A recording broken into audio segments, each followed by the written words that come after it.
Bonjour et bienvenue sur Légende des arbres, la chaîne qui fait parler les arbres à travers l'histoire, la science et la magie du vivant.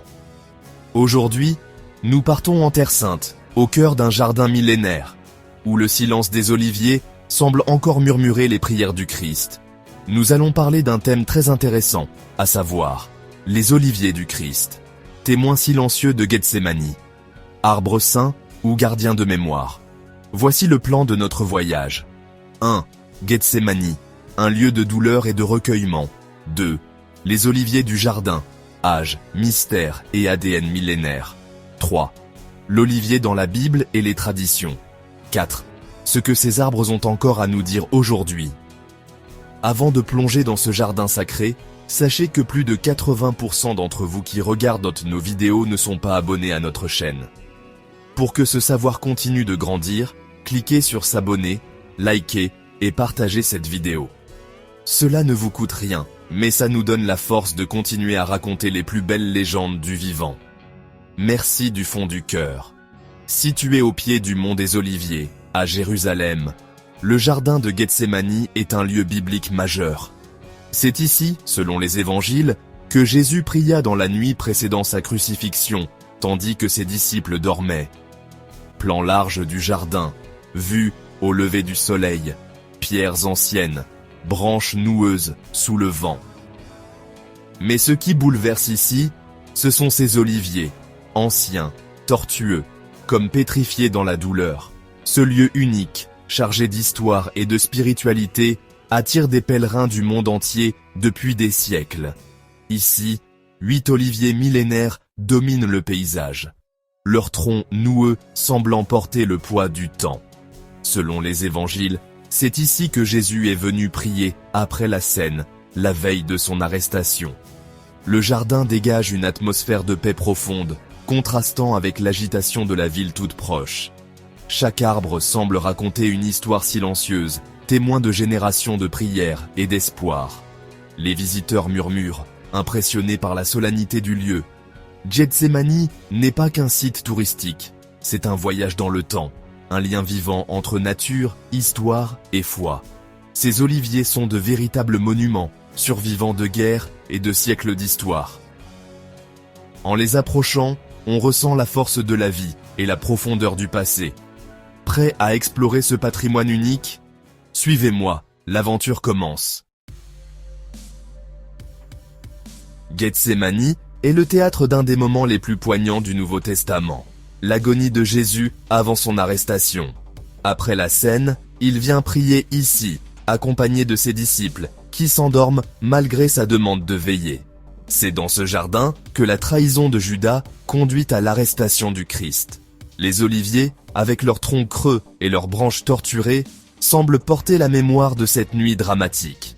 Aujourd'hui, pèlerins et visiteurs touchent de leur écorce, cherchant un contact avec l'histoire sacrée.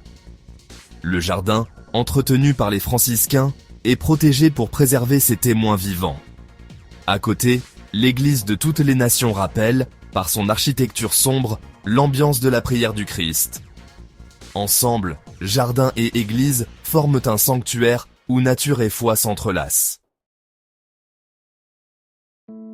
Mais ces oliviers sont-ils vraiment contemporains du Christ ? La science a mené l'enquête. En 2012, des chercheurs ont daté les troncs visibles. Ils ont environ 900 ans, plantés à l'époque des croisades. Mais l'histoire va plus loin. Des analyses ADN montrent que ces 8 arbres sont des clones, issus d'un même arbre parent. Cela suggère une volonté de perpétuer un arbre vénéré, peut-être bien plus ancien. Les racines, invisibles, pourraient remonter à l'époque romaine, voire à celle de Jésus. Ainsi, même si les troncs sont jeunes, la lignée biologique pourrait traverser les millénaires. La science ne ferme pas la porte au mythe, elle l'enrichit. Ces arbres sont des ponts vivants entre passé et présent. L'olivier est un prodige de résilience. Adapté au climat méditerranéen, il survit à la sécheresse grâce à ses feuilles coriaces et ses racines profondes. Sa force? Sa capacité à renaître, même si le tronc meurt, de nouveaux rejets surgissent de la souche. C'est ainsi que des oliviers millénaires persistent autour de la Méditerranée. Le tronc se creuse, se divise, mais la vie continue dans les parties extérieures. D'autres oliviers célèbres, comme celui de Vouves en Crète, ont plus de 2000 ans et produisent encore des olives. Ces arbres sont des monuments naturels, témoins de civilisations entières. À Jérusalem, malgré les guerres et les destructions, les oliviers de Gethsémani ont survécu, peut-être en repoussant après avoir été coupés. Leur présence aujourd'hui est un miracle de la nature et de la persévérance. L'olivier est un symbole puissant dans la tradition judéo-chrétienne. Dans la Bible, le rameau d'olivier annonce la paix après le déluge. L'huile d'olive servait à l'onction des rois et prêtres, signe de bénédiction. À Gethsémani, l'olivier incarne la persévérance de la foi et la résurrection. Toucher ces arbres, c'est se relier à une histoire sacrée et à l'espérance. Les visiteurs, de toute culture, viennent méditer sous leur ombre, portés par l'émotion du lieu. Ces arbres sont des confidents silencieux, porteurs d'une sagesse ancestrale.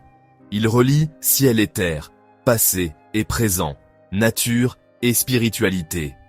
Ce jardin n'est pas seulement un lieu sacré, c'est un sanctuaire végétal, où l'écorce, la feuille et la pierre portent encore la mémoire des hommes. Derrière chaque olivier de Gethsémani, il y a une légende, une foi, un mystère. Et si, à votre tour, vous approchiez un olivier? Fermez les yeux et écoutez. Peut-être entendrez-vous ce que le monde a oublié. Petit bonus, avant la fin de la vidéo, par une « même scié », l'olivier renaît, et dans ses racines dort la lumière. Teaser de la vidéo future. Dans la prochaine vidéo, nous allons parler d'un autre sujet un peu similaire. L'arbre de la croix, quelle essence portait le Christ? Un voyage botanique au cœur d'un bois sacré. Merci d'avoir voyagé avec nous. Abonnez-vous si ce n'est pas déjà fait. Likez, commentez pour améliorer le référencement et partagez autour de vous pour faire vivre les légendes des arbres. À très bientôt sur Légendes des arbres.